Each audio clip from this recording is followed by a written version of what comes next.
In their 2019 manifesto, the Tories committed to abolish no-fault evictions. Thanks to opposition from landlord MPs, that was delayed and delayed and delayed.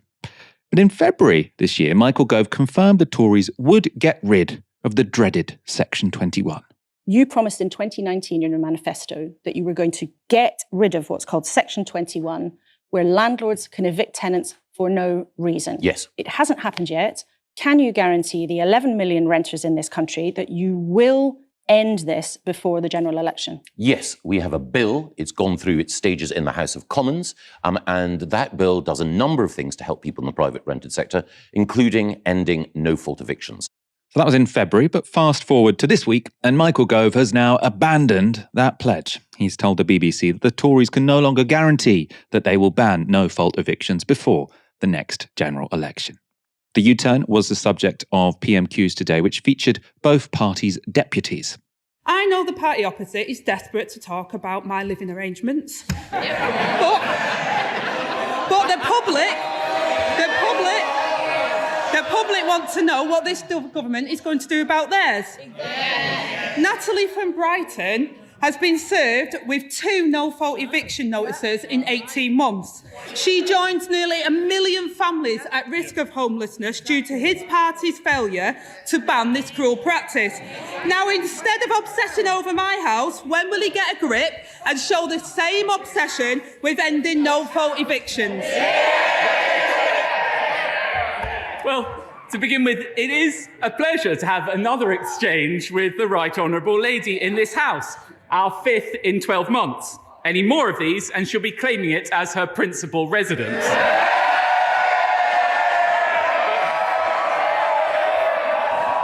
That was just to show you the theatre of this discussion. And we should, though, look more in detail at the nature of this U-turn, because in theory, the bill going through the Commons today, so the Renters Reform Bill, does in fact ban Section 21s, in theory. However, and this is what's key, thanks to amendments put forward by backbench Tory MPs, many of them landlords, the bill going through the Commons specifies that the ban on Section 21s will only come into force subject to a review into how it would affect England's court system. And that means that in practice, we don't know when it will come into force or even if it will come into force at all. And for that reason, the coalition of groups that lobby for renters have withdrawn their support for the bill. This statement is from the Renters Reform Coalition, which includes organisations such as Shelter, Crisis and the London Renters Union. So they say, instead of engaging with us, the bill has been watered down again and again and again by the government with several rounds of damaging concessions to backbench MPs that have fundamentally weakened it. The amendments tabled recently by the government are just the final straw. The result of all the government's backtracking is that we now have a bill that abolishes Section 21 in name only. There is no guarantee it would ever fully abolish Section 21, and even then, the new tenancy system set to replace it will be little better.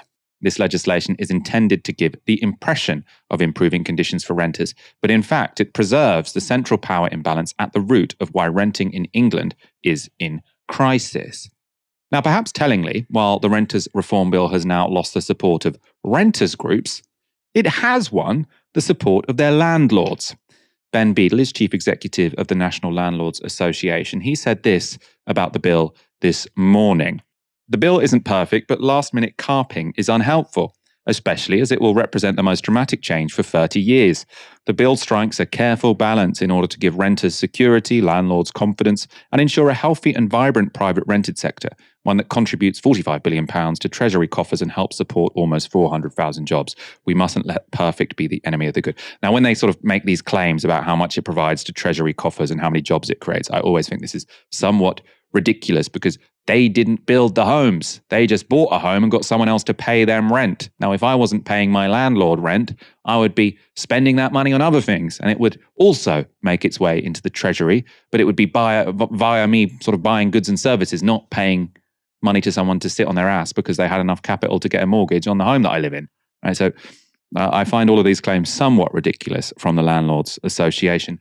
But I think the real point here is that this was a bill which was supposed to give power to renters vis-a-vis landlords. So to say, landlords currently have too much power, let's give more power to renters. That was the idea. And it was initially supported by renters groups and opposed by landlord lobbyists. Now, after a bunch of amendments from backbench Tory MPs, the renters have withdrawn their support and the landlords now say, actually, we really love this bill. And I think that tells you a lot about the bill, and it tells you a lot about whose side this government is on. Not everyone is disappointed, though. Tom Harwood from GB News tweeted this today. The language of no-fault evictions is a nasty little lie. I'm flabbergasted by how many otherwise sensible people have taken on this insane wording to describe the act of someone leaving a property at the end of the fixed term for which they have agreed to rent it. Now, I was in the mood for a debate, so I spoke to Tom Harwood, and I began by asking him to expand on why he thinks the language of no-fault evictions is a nasty little lie. It seems like it's a really deceitful means of describing an issue. I wish people would just be honest when they're talking about abolishing no-fault evictions. They're talking about abolishing the idea of having fixed-term tenancies at all. But that's not how it's described. And so you get the idea when you hear the words no-fault eviction, you sort of think people are being turfed out in the middle of some fixed term that they've agreed to rent a property for. When you hear the term no-fault evictions, you think that's awful, that there are some really unscrupulous practices going on, that people have agreed to rent a property for a certain amount of time and they're just getting chucked out for no reason at all during that amount of time they've agreed to rent it for. But that's not what the term means at all. That's not what's in the legislation. That's not what the campaigners are campaigning for. What a no-fault eviction actually is, in the terms of how it's written about in the bill, it's about asking someone to leave a property at the end of the fixed term for which they've agreed to rent it, which doesn't really sound like an eviction at all. It seems like it's a bit of sleight of hand, a bit of political misdirection, or as I wrote in my tweet, a nasty little lie. So I know you think the framing of a no-fault eviction is deceitful. I suppose where I would potentially see the deceit in your argument is this framing of a contract between two people as this completely, equal agreement that's been made. The renter only wants a short-term contract. The landlord only wants a short-term contract. So what's the problem? They've mutually agreed to this. And I suppose a story from my life, I don't think I'm the real victim here, by the way, but so we had a rent increase a couple of years ago. We said, okay, fine, we will pay it. We know that the prices in the area are quite high, but we would like some certainty. Can we have a 24-month contract? They said, no, we're raising your rent and we're only going to give you a 12-month contract. Now, for me, that was frustrating, but it was, I could live with that. But if you're in a situation where you've got more and more of the population who are starting families and still living in the private rental sector, I'm not really sure how it is acceptable for us to sort of keep a situation whereby people raising children never know for more than 12 months where they're going to be living, right? And if you've got a landlord who doesn't even want to give you a 12-month contract, so say your first 12-month contract ends and then you're on a rolling contract, you're there with your kids in the flat, and you don't know if you're going to have to move in 2 months' time, at any point in time, right? And yet that might mean ripping your kids out of their catchment area, moving to the other side of town when they've already started school. And I think if we are going to have a society, which it seems we are moving to, where you have more and more people living in the private rental sector, then we have to offer some security to private renters, the same kind of security that someone would get in the public sector. So if they're a council tenant or if they're a homeowner. I mean, how would you respond to that? Yeah, there are two things there. Firstly, you sort of given the game away there. You asked for a longer term contract because you understand that the contracts that you agree with your landlord, at the end of that contract, that's the end of your contract, right? That's how everyone understands. Well, so I understand. I understand it. But why I asked for it, so you're talking about language, right? Yeah. Now, if you want, for this debate, we can talk about Section 21s instead of no-fault evictions. But the reason I asked for 24 months was because I wanted to level the playing field somewhat, right? As long as I'm on a rolling contract, then my landlord has all the power. They can wake up the following day and say, you know what, I don't really like those guys, and I'm out in 2 months. And as I say, for me, that's frustrating. If I were raising kids, I think that would be unbearable. Yeah. And I completely agree with you that this is not a balanced situation. But the way that you rectify an unbalanced situation isn't by undermining contract law and with all of the consequences that this isn't undermining contract law, because you'd just be signing different contracts, wouldn't you?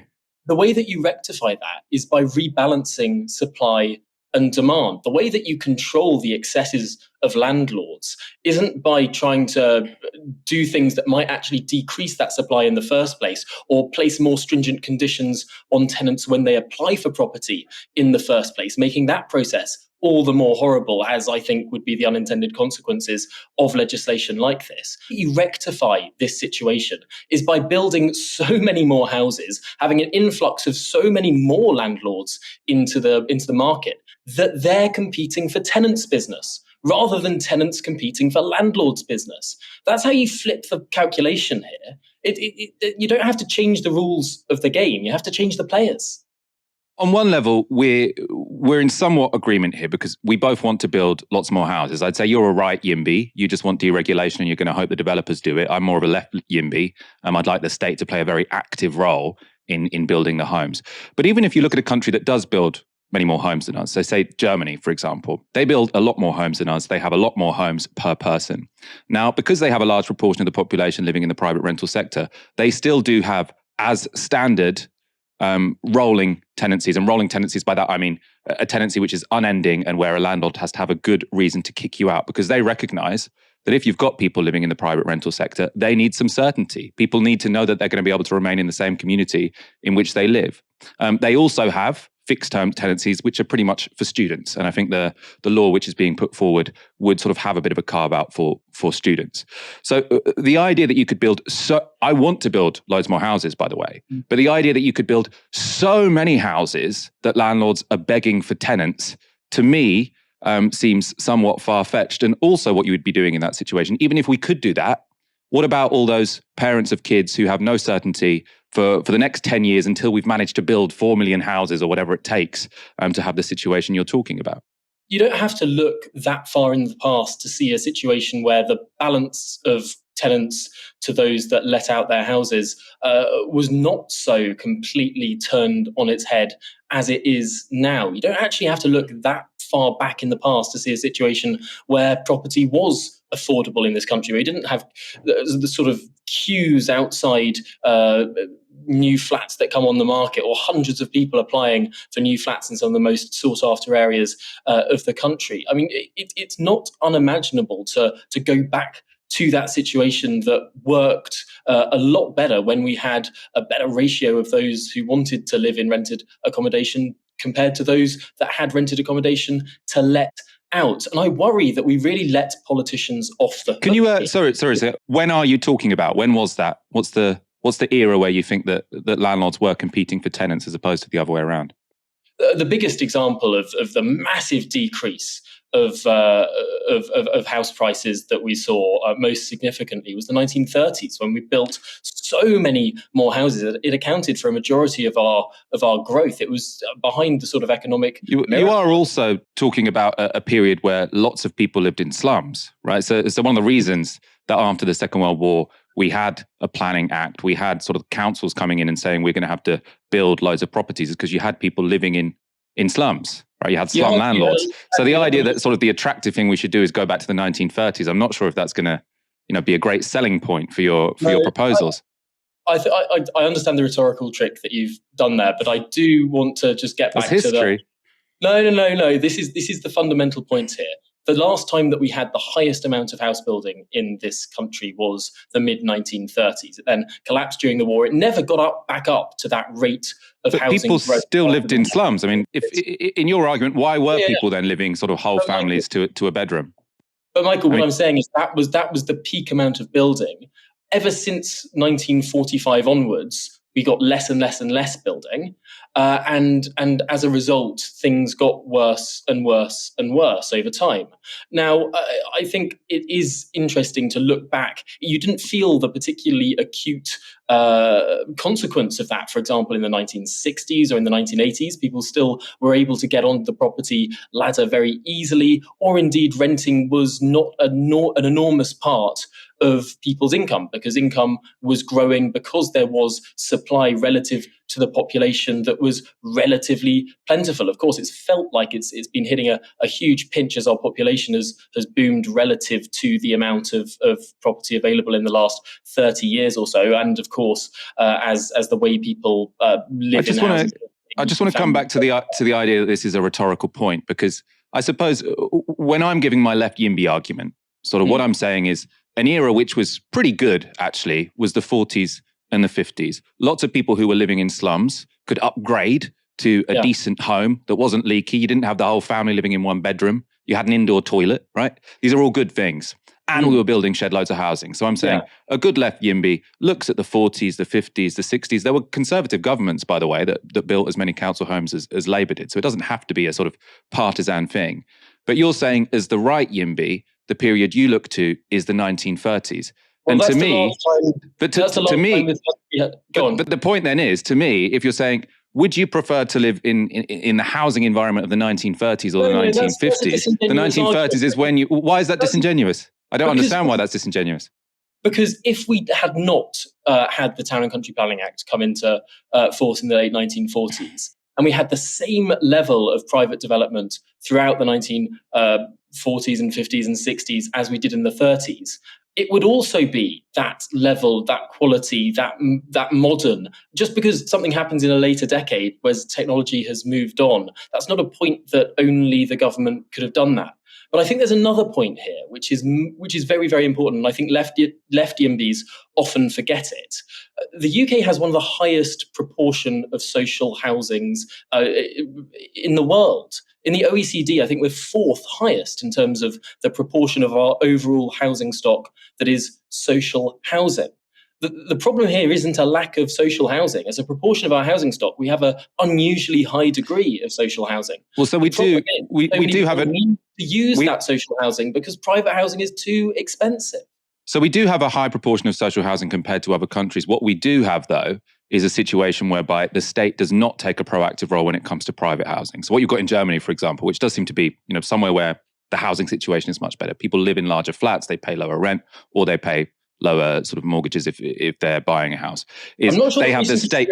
The state gets very involved in parceling out land. They buy up the land. They try and suppress land prices. What we have in this country is because of deregulation in the city, for example, and because the state doesn't get involved here, you have lots of people speculating over the small amount of land which is available to develop. I just want to come back very briefly, though, to this point about no-fault evictions. About land banking there, because I don't think that's a particularly viable argument. Let's go back to, well, I mean, clearly, land is very expensive in this country. It's not just about land banking. It's all about hope. It's also about hope price versus sort of real price. So if you've got many countries where you say the state is going to buy up your land and you can't say, well, if you're going to give it planning permission, then it's going to be worth 10 times the amount. One of the reasons why property is expensive in this country is because land is so expensive. You'd say one of the reasons is because we don't make enough developable land available. I'd say it's also because we don't have the kind of regulations that you need to suppress land prices. I just want to finish with this one question about no-fault eviction. So the reason put forward even by the Conservative Party why we need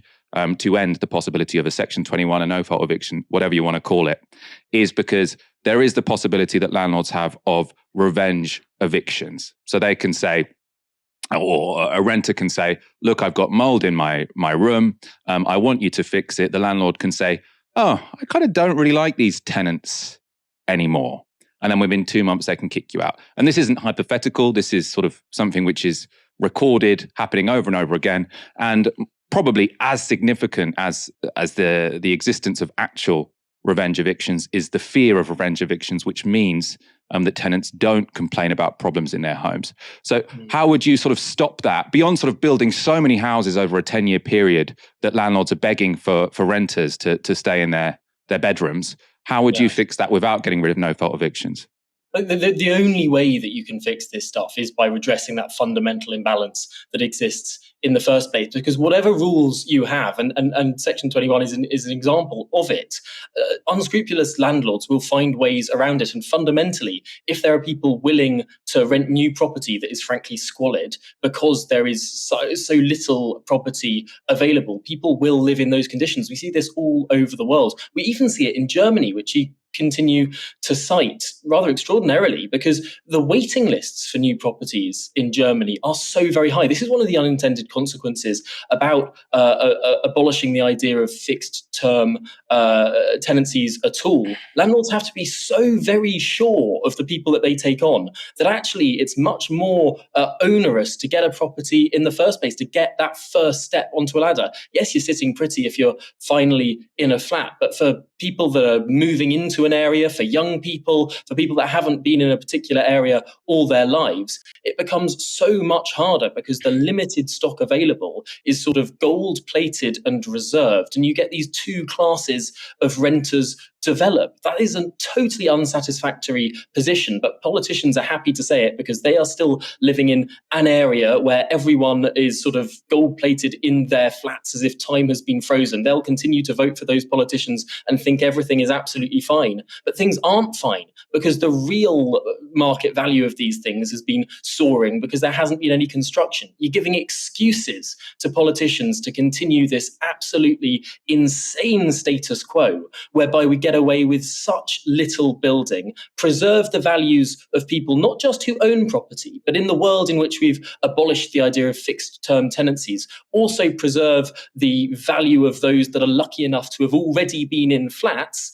They become just as much a gilded elite as those who are lucky enough to buy property when it was cheaper. Suddenly you have a very small cast of people who are wealthy not through the property that they own, but through the property that they happen to be in and protected under this new legislation. And then you have everyone else who can't move to the area, who can't get into those new flats, and the politicians who are sitting pretty, pretending they've fixed a problem that very much still continues to exist.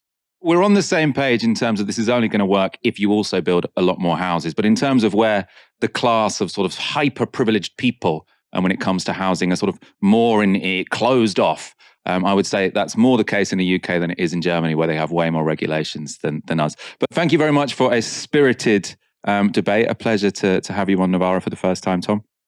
Pleasure.